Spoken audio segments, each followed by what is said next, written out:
बिस्मिल्लाहिर्रहमानिर्रहीम अस्सलाम वालेकुम। आज हम पढ़ेंगे माइक्रोसॉफ्ट एक्सेल कंप्लीट कोर्स की क्लास 24 को। तो मैं एक्सेल ओपन कर लेता हूँ। देखिए मेरे पास एक डेटाबेस ओपन है कंपनी का। तो लास्ट टाइम हमने जो क्या किया था, होम के टैब के अंदर ये फाइंड एंड सर्च के ऑप्शंस के अंदर हमने क्या कर लिया, फाइंड वाला पढ़ लिया था, रिप्लेस वाला पढ़ लिया था। आज हम देखेंगे कि हम गो टू स्पेशल को, फार्मूला कमेंट, इन सब चीज़ों को कैसे यूज़ कर सकते हैं। तो देखिए हमने क्या करना है, जस्ट गो टू के ऊपर क्लिक करना है और क्लिक करेंगे तो आपके पास यहाँ पर ये एक टैब ओपन हो जाता है। अब गो टू में यहाँ पे ये कहता है कि आप रेफरेंस देख आप कहाँ पर जाना चाहते हैं। तो रेफरेंस से मुराद ये है कि आप किसी सेल का रेफरेंस दे सकते हैं, और अगर आपने कोई डेटाबेसेस के अंदर मुख्तलिफ रेंजेस बनाई हुई हैं तो आप उनका रेफरेंस दे के आप वहाँ पे जा सकते हैं।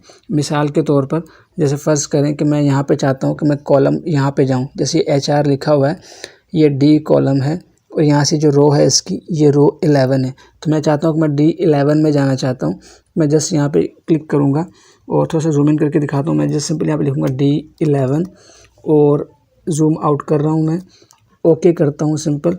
तो देखें ये मेरा कॉलम D और ये जो रो है ये 11, इसने मुझे यहाँ पे पहुँचा दिया। तो गो टू का मतलब होता है कि आप किसी स्पेसिफिक जगह के ऊपर जाना चाहते हैं। आप इसके अंदर रेफरेंस दे सकते हैं एक सेल का, या रेफरेंस दे सकते हैं रेंज का मुराद ये है, जैसे फ़र्ज़ करें मैं चाहता हूँ ये मैनेजर से लेकर ये जो HR स्पेशलिस्ट है यहाँ तक ये पूरी रेंज सेलेक्ट हो जाए। जब मैं गो टू के ऊपर जाऊँ तो मैं चाहता हूँ ये पूरी रेंज सेलेक्ट हो जाए मेरे पास। तो जो इसका एड्रेस बनता है, आपने इसकी एक रेंज देनी है। तो रेंज कैसे देते हैं, जैसे फ़र्ज़ करें ये कॉलम C है और ये स्टार्ट कहाँ से हो रहा है, C4 से, फिर आपने कॉलम लगाना है और कहाँ जा रहा है, C12 तक। तो अगर आप चाहते हैं जब आप गो टू पे जाएँ और C4 to C12 करें तो आपके पास ये पूरी की पूरी रेंज सेलेक्ट हो जाए। मतलब आप गो टू पे यहाँ पे आना चाहते हैं तो कैसे आ सकते हैं। आपने क्या करना है, आपने जस्ट यहाँ पे क्लिक करना है, यहाँ से गो टू के ऊपर जाना है और यहाँ से आपने रेंज को डिफ़ाइन करना है। रेंज कैसे डिफ़ाइन करते हैं मैं आपको दिखाता हूँ। मैं जूम इन किया हुआ है और मैं इसको डिलीट कर रहा हूँ और मैं करूँगा C4 कोलन लगाएंगे और C12 डिपेंड कर, इससे कोई मैटर नहीं होता कि आप स्मॉल में लिखें या कैपिटल में लिखें। आप C4 C12 लिखेंगे और मैं इसको बैक जूम आउट करता हूँ और मैं क्लिक करता हूँ गो टू पे। तो देखें इसने क्या किया, पूरी की पूरी रेंज को सिलेक्ट कर लिया। तो बाज़ को हमें ज़रूरत पड़ती है कि हम किसी स्पेसिफिक रेंज के ऊपर जाना चाहते हैं तो हम यहाँ पे कर सकते हैं। ये जब आपके पास रिकॉर्ड ज़्यादा होता है, डाटाबेस ज़्यादा होता है, तो वहाँ पे आप कर सकते हैं। अच्छा, यहाँ पे एक और चीज़ आपको बता दूँ, अगर आप अपनी मर्ज़ी की रेंज बनाना चाहते हैं, ये तो हमने रेफरेंस दिया था ना सेल नंबर का, और सेल के रेफरेंस नंबर के साथ हमने इसको रेंज दी थी। और अगर आप चाहते हैं कि नहीं यार मैं रेंज को डिवाइड करना चाहता हूँ, मैनुअली रेंज बनाना चाहता हूँ, तो कैसे बना सकते हैं। मिसाल के तौर पर मेरे पास ये सैलरी है और मैं चाहता हूँ कि सैलरी की रेंज बना दूँ। जब मैं गो टू पे जाऊँ और मैं कहूँ बस सैलरी के ऊपर क्लिक करूँ तो पूरी की पूरी सैलरी मेरे पास सेलेक्ट हो जाए। तो आप खुद से मैनुअली रेंज कैसे बना सकते हैं, आपने क्या करना है, आप चाहें तो हेडिंग से शुरू करना चाहते हैं तो यहाँ से बना लें, अगर आप वैल्यू से करना चाहते हैं तो यहाँ से कर लें। ये हम उस वक्त करते हैं जब हमें ऐड करना होता है, कहीं फार्मूला इस्तेमाल करने होते हैं और हमारा डाटाबेस बहुत ज़्यादा होता है, तो वहाँ पर फिर हम इस तरह की टेक्निक्स को यूज़ करते हैं। हर चीज़ को एक प्रॉपर नाम के साथ डिफ़ाइन करते हैं ताकि जब हम डाटा के अंदर काम करें, उसकी फ़िल्टरिंग करें, उसकी सॉर्टिंग करें या उसके ऊपर फार्मूलाज़ को अप्लाई करें, मुख्तलिफ टेक्निक्स को अप्लाई करें, तो हमें पता हो कि हम क्या कर रहे हैं। बात अगर खाली रेफरेंसेस होंगे तो वहाँ पे बंदा कंफ्यूज हो जाता है। तो खुद से रेंज कैसे बना सकते हैं आपको बना के दिखाता हूँ। फ़र्ज़ करिए सैलरी है, मैं चाहता हूँ यहाँ से यहाँ तक इसको सैलरी बता दूँ कि भाई ये सैलरी है। आप वैसे तो चाहें तो पूरा कॉलम को ही आप सैलरी दे सकते हैं। जैसे फ़र्ज़ करें मैं चाहता हूँ यहाँ से पूरा नीचे तक, ये 1000 रिकॉर्ड्स हैं, तो आप पूरी सिलेक्शन कैसे कर सकते हैं। आपने यहाँ पे एक सेल रखा, अपने कीबोर्ड से कंट्रोल दबाया, शिफ्ट दबाया और अपने कीबोर्ड से डाउनवर्ड एरो प्रेस किया, जो नीचे वाला एरो होता है। जैसे आप क्लिक करते हैं तो पूरी 1000 के 1000 रिकॉर्ड्स सेलेक्ट हो जाते हैं। अब आप चाहते हैं कि यार ये पूरे के पूरे रिकॉर्ड्स जो हैं ये एज अ सैलरी मार्क हों मेरे पास। तो आप देखें आपने सिलेक्शन कर ली, आपने लेफ़्ट साइड के ऊपर आना है। मैं थोड़ा सा जूम इन करके आपको दिखा देता हूँ। ये लेफ़्ट साइड पर जाना है तो यहाँ पर आपके पास एक बॉक्स नज़र आ रहा होता है, ये वाला ये बॉक्स है। तो आपने यहाँ पे क्या करना है, यहाँ पे आपने इसको डिफ़ाइन कर देना है कि ये क्या है। आप यहाँ पे लिख देना है SALARY, आपने सैलरी लिख की है और जस्ट इंटर कर दिया तो ये रेंज डिफ़ाइन होगी। मैं जूम आउट कर रहा हूँ और फोकस को ख़त्म कर रहा हूँ। तो अब मैंने क्या किया, ये पूरी की पूरी रेंज सैलरी हो गई है। देखें मैं इसके ऊपर क्लिक करूँगा, अभी ये नहीं बताएगा। जब मैं इसको पूरे को सिलेक्ट करूँगा कंट्रोल शिफ्ट डाउनवर्ड एरो से, तो अब यहाँ पे आपके पास देखें ये रेंज आ रही है कि कौन सी रेंज है, ये सैलरी की। इससे फ़ायदा ये होता है कि जब हम अपने एक्सेल के अंदर सैलरी को किसी फार्मूला में यूज़ करेंगे तो हमें पूरी रेंज की बार बार देने की ज़रूरत नहीं पड़ती। हम जस्ट सैलरी लिख देंगे तो वो समझ जाएगा कि भाई आपने इसको कैलकुलेट करवाना है ये आपने इसको प्रोसेस करवाना है, एनालाइज करवाना है, जो भी करवाना है। तो उम्मीद है ये चीज़ समझ में आई होगी। अगर आपको ये थोड़ी सी मुश्किल लगे तो आप इसको स्किप कर सकते हैं, लेकिन इंशाल्लाह ये आपको समझ आ जाएगी, कोई ऐसी बड़ी बात नहीं है।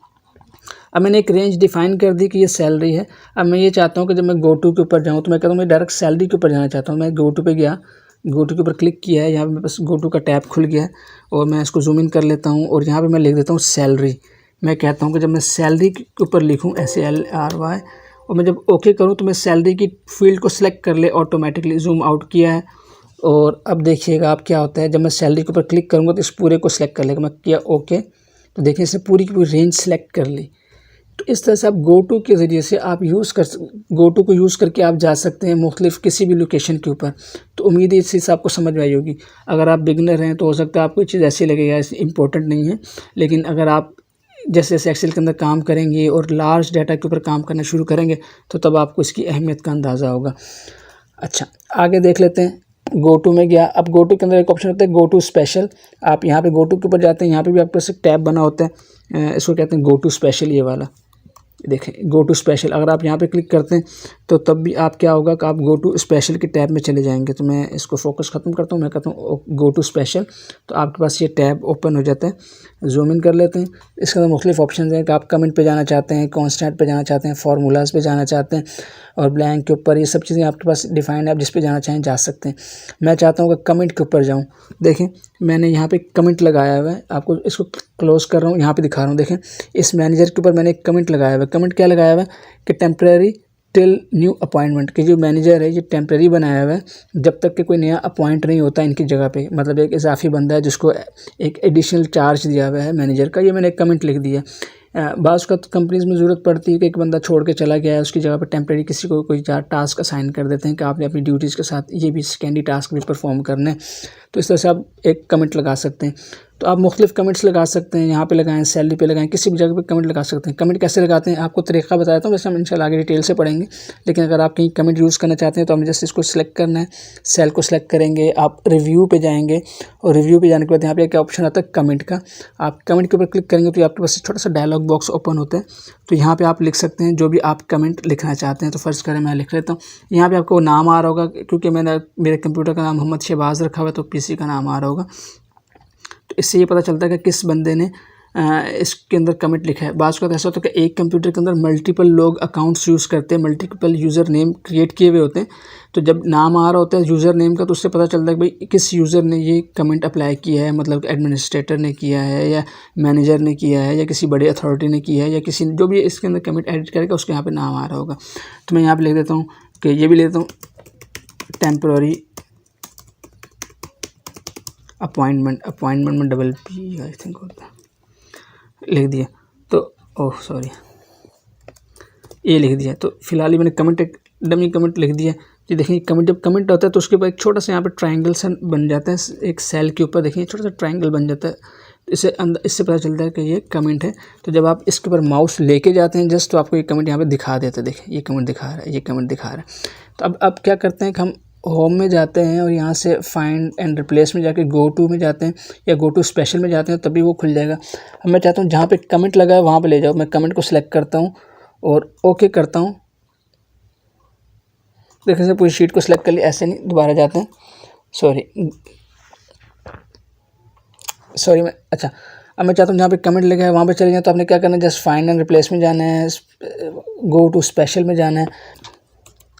तो आप देखें यहाँ पे कमेंट लगा। अब मैं ये चाहता हूँ कि मैं जब कमेंट के ऊपर मूव करना चाहता हूँ, बाज़ का तो अगर एक बड़ा डॉक्यूमेंट है उसमें मुख्तलिफ जगह पे कमेंट्स लगे हुए और आप चाहते हैं जस्ट कमेंट के ऊपर मूव करना, तो आपने जस्ट क्या करना है, फाइंड के ऊपर जाना है, यहाँ से गो टू स्पेशल में जाना है, यहाँ से कमेंट को चूज़ करना है और नेक्स्ट करना है। तो देखें इसने हाईलाइट कर दिए, ये भी कमेंट है, ये भी कमेंट है।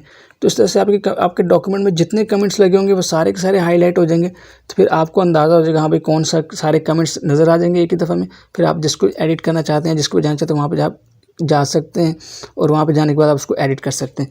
अगर फ़र्ज़ करें आप यहाँ पे चले गए और आपने कमेंट को एडिट करना है तो आपने जस्ट इसके ऊपर राइट क्लिक करना है और यहाँ पे आपके पास एक ऑप्शन मिल जाता है एडिट। यहाँ से डिलीट कमेंट भी कर सकते हैं और एडिट कमेंट करेंगे तब भी आपके पास यहाँ पे एडिटिंग का ऑप्शन मिल जाता है। आप इसको एडिट कर सकते हैं या चाहें तो डिलीट कर सकते हैं। तो इसी तरह से आप दोबारा गो टू के ऊपर जाते हैं, गो टू स्पेशल में जाते हैं। आपने कहा कॉन्स्टेंट के ऊपर जाना है तो कॉन्स्टेंट वैल्यूज़ होती हैं, तमाम वैल्यूज़ को सिलेक्ट कर लेगा। फार्मूला के ऊपर जाना है तो मैं फार्मूला के ऊपर किया। अब फार्मूला आपने नंबर के ऊपर अप्लाई किया हुआ है, टेक्स्ट के ऊपर अप्लाई किया हुआ है, लॉजिकल है या एरर वाला है, तो आप जिसको चूज़ करेंगे करें। मैं फ़िलहाल कुछ नहीं कर रहा, सब कुछ सेलेक्ट रहने दे रहा हूँ। मैं कहा मैं फार्मूला के ऊपर जाना है, ओके करता हूँ। देखिए क्या होता है। तो सबसे लास्ट में मैंने एक फार्मूला लगाया हुआ है, सैलरी को सम किया हुआ है, तमाम 1000 एम्प्लॉयज़ की सैलरी मैंने इसको सेलेक्ट फार्मूला लगाया हुआ है, सम किया हुआ है। तो ये मुझे डायरेक्ट फार्मूले वाली जगह के ऊपर ले गया।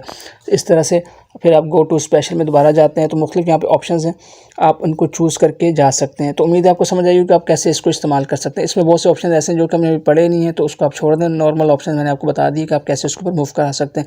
बस कमेंट, इस गो टू का फंक्शन ये है कि आपने किसी भी कमेंट के ऊपर, किसी भी जगह के ऊपर, किसी भी फार्मूला के ऊपर, किसी भी रेंज के ऊपर आपने इसको मूव करवाना है बस।